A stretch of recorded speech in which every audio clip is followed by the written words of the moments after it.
How's it going? I'm Anthony, and these are stories of my life. For those of you just joining us for the first time, these videos are a cognitive therapy tool for me. I've taken some head injuries over the years, my memory's been failing me, and the doctors have suggested I make these videos to preserve the memories I still have, as well as inspire some of you all who are involved in these events to provide me with details I may have lost or otherwise remind me of events I've completely forgotten, in which case then I can either remake an old video with new details or make a whole new video for you and go from there. So I'm sure you get the idea. At any rate, I've got kind of a frustrating one for you today. You'll find it interesting, maybe even funny, but I hate telling it. But here you go. So the events of this video do come on the heels of the last one. And this one does take place in January of 1993. And I would have been 15 years old. I would have technically been in my sophomore year, second semester at Riverside Polytechnic High School in Riverside, California. However, I was no longer living with my father. I had essentially run away / been kicked out, and I had some arguments, and yeah, that's how it went. But if you don't know what I'm talking about, go back, watch the last 2-3 videos, and you'll see what's kind of led me to this point. But anyway, so here we go. Once I was homeless, basically what ended up happening was I immediately started gravitating to the Canyon Crest Town Center region of Riverside. And that was because I had spent so much time up there prior to this point. I mean, we were up there for movies, for hanging out, for you name it. I mean, we were up there a lot. And I knew the area like the back of my hand. Not just because of from going up there, but I would always end up walking home from there. My dad would drop me off, or whoever would drop us off. And I'd always end up walking home just because I enjoyed doing it. And, you know, I might leave there at like 10 o'clock at night, and I wouldn't get back till like 3 o'clock in the morning, whatever it might be. I think it was only like a 7-mile walk or something like that, but I would take different routes all the time. So I knew the area really, really well. And the Canyon Crest Town Center for a homeless person like myself was great as far as resources goes. One, I knew a lot of people in the area, and I'll get to that in a second. But two, you had a grocery store there. I think it was Lucky's, maybe. There's a Rite Aid there, so pharmacy, Carl's Jr., donut shop, all kinds of other little restaurants or eclectic shops, movie theaters. There was even a Pizza Hut there that provided me with food. And the way that worked was I could go in there because there's dining in Pizza Hut. So I'd go in there and I could literally just sit and wait. And somebody would end up getting up from their pizza at their table and leaving like 2, 3, 4 slices. You know, it happened all the time. And I would just immediately sit right in their seat and start eating their pizza that they left behind. And that's how I got my food. And it worked out. And so also in the area, there was a variety of apartment complexes that had a lot of younger people that lived in them. And so they had a lot of laundry facilities that were left open at crazy hours. So I could go in and wash my clothes and you know, whatever, you know, even just sitting there if it was pouring down rain or freezing cold, and let the dryer warm me up, whatever it might be. But I could sleep on the roof of the Canyon Crest Town Center or on the roof of any of these apartment complexes. And it worked out. It was a great spot. Well, like I said, I'd been going up there a lot and hanging out with a variety of people up there. The most important of which was a guy by the name of Jason Allen Evans. And most everybody else referred to him as JJ. I called him Jason. And if you don't recall who he was, in a previous video I mentioned that he was Corey Watson's mom's former boy toy now. And I don't remember how old she was at the time of this, but he was 20 years old and I was 15. But I used to hang out with him a lot, especially now that I was homeless and in that area. I was with him all the damn time. And him and I just got along so well. And I was essentially his little sidekick. Now, Jason, as cool as he was and as good a dude as he was, used to deal marijuana. And he might have even gotten into the gun dealing game, but a lot of it had to do with just dealing marijuana. Back then, it was a big no-no. Now nobody gives a crap. But anyway, back then, big no-no. And it was dangerous because, there's a lot of bad people in that industry and whatever. So Jason gave me a gun, and I would always hang out near wherever he was doing whatever deal he had. And I had to make sure everything went on the up and up. And if it didn't, I'd get involved and make sure it stayed on the up and up, whatever it might be. But anyway, I'm not going to get into all that. So through Jason, we had a whole lot of friends that were similar. Some of them were big, like older, scary bastards. And we're not talking like gang bangers in the sense that like you think of a gang today or even back then, gangs. Like they weren't that. These were more like gangsters, if you were to imagine a modern day version of what that would be. And these were some scary dudes, some of them, man, I'll tell you what. But anyway, they were all my friends.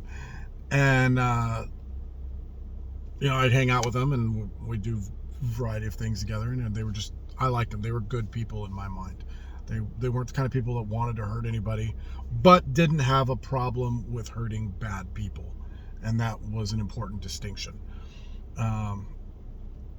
So around this time, for those of you who are old enough to remember and lived in that area, there was somebody terrorizing the Canyon Crest Town Center region.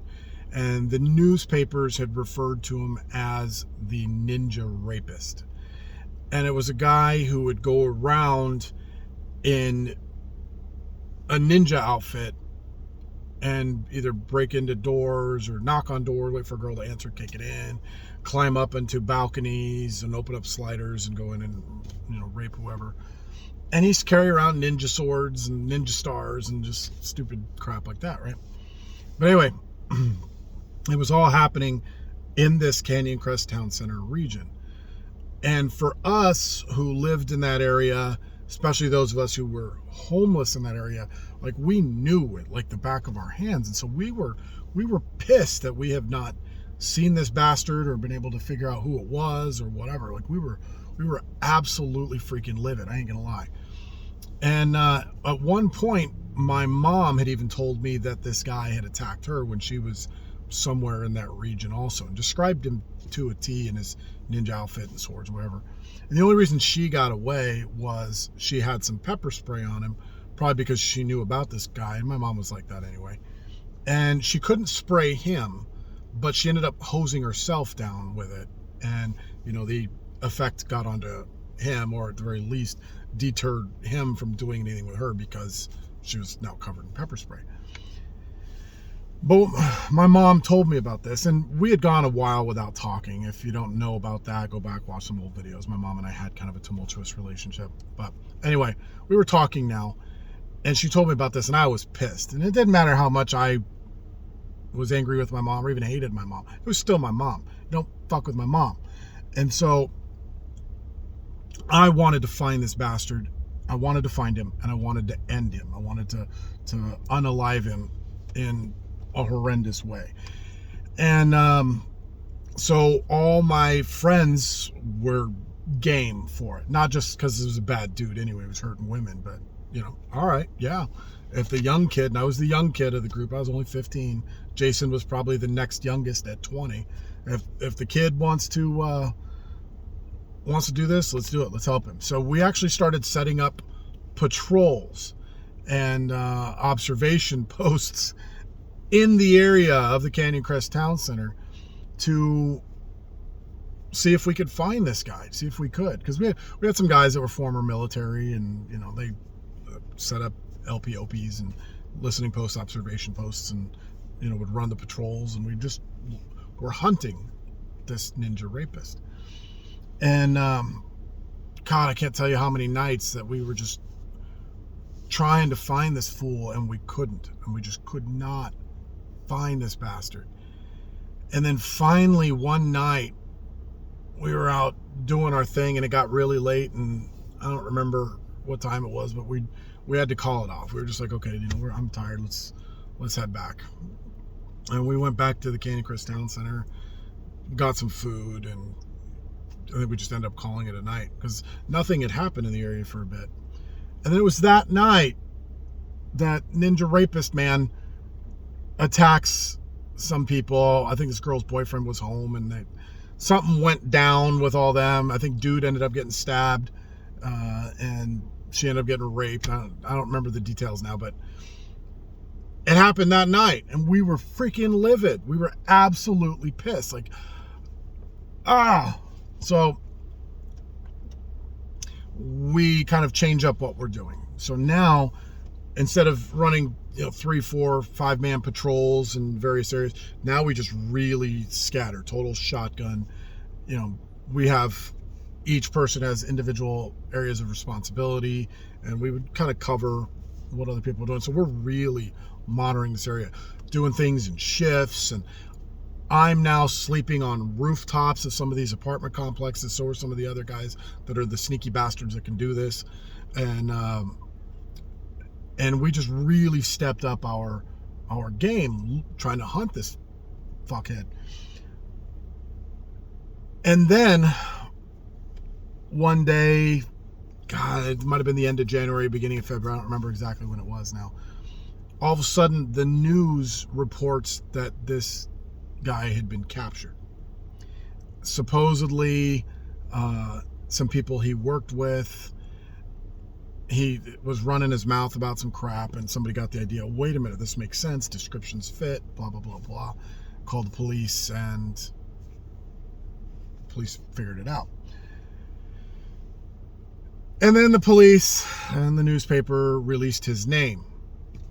And it was David Scott III. We affectionately knew him as DS3 or the Blackanese. And that's because he was part of our fucking group.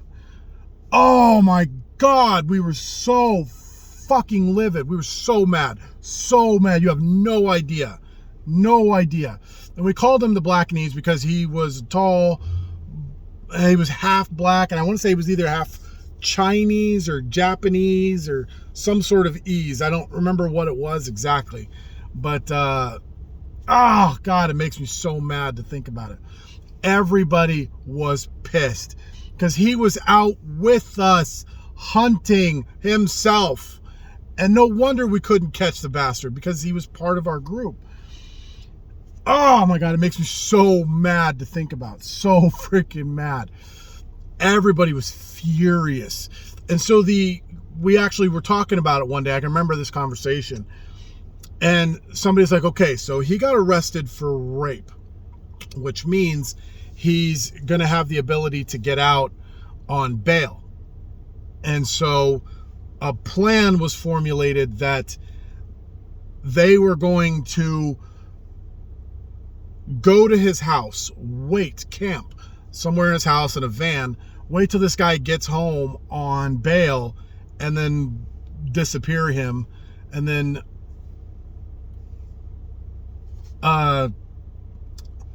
stake him down somewhere over an anthill without his skin, as I had recommended in the past. And do that. And, unalive him that way. But then I actually stepped in and was like, no. This is mine, because he was one of the sneaky fucks that used to hang out on the rooftop. So I knew this dude. And so I was like, no. I want to turn this dude's kneecaps into Christmas tree ornaments. I want to carve them out, paint them up, put sequins on them, and freaking mail him to his mom. I want to gouge out his eyes, his eardrums, and his tongue, and let him live the rest of his life that way. Like, I was livid. I was so livid. And then we find out dude went up for murder 1. And apparently he had killed some girl either a year or 2 prior. I don't remember the details on that. I don't remember her name. I think the last name was like something Kenny, maybe. I don't know. I don't know the details now. I'm not gonna try, but yeah, he had, I guess, killed some girl, went up for first-degree murder, and then ended up getting convicted and getting sentenced to death. So he ended up on death row. I don't know if that sentence was ever carried out or not, but I know he ended up on death row. I haven't heard that it has, so he might still be there. But, so freaking mad. Anyway, you can see why that story is frustrating to tell. And, I mean, I'm glad the dude got caught. And I would like to think that at least maybe to some degree, we acted as a deterrent for him. Initially we didn't realize it was somebody in our group, so we thought it might have just been a deterrent for whoever it was. But I think once we started stepping up our game as far as trying to make sure that we caught whoever this was, he kind of toned it down in that area. So maybe we helped, but God, I just wish I could get my hands on this fool. But anyway, yeah. So that's my story. And yeah. If you've got any comments or questions or just want to laugh, whatever it might be, go right ahead. So frustrating. So freaking frustrating. But yeah, that's the story. Anyway, I appreciate you watching. Have a good one.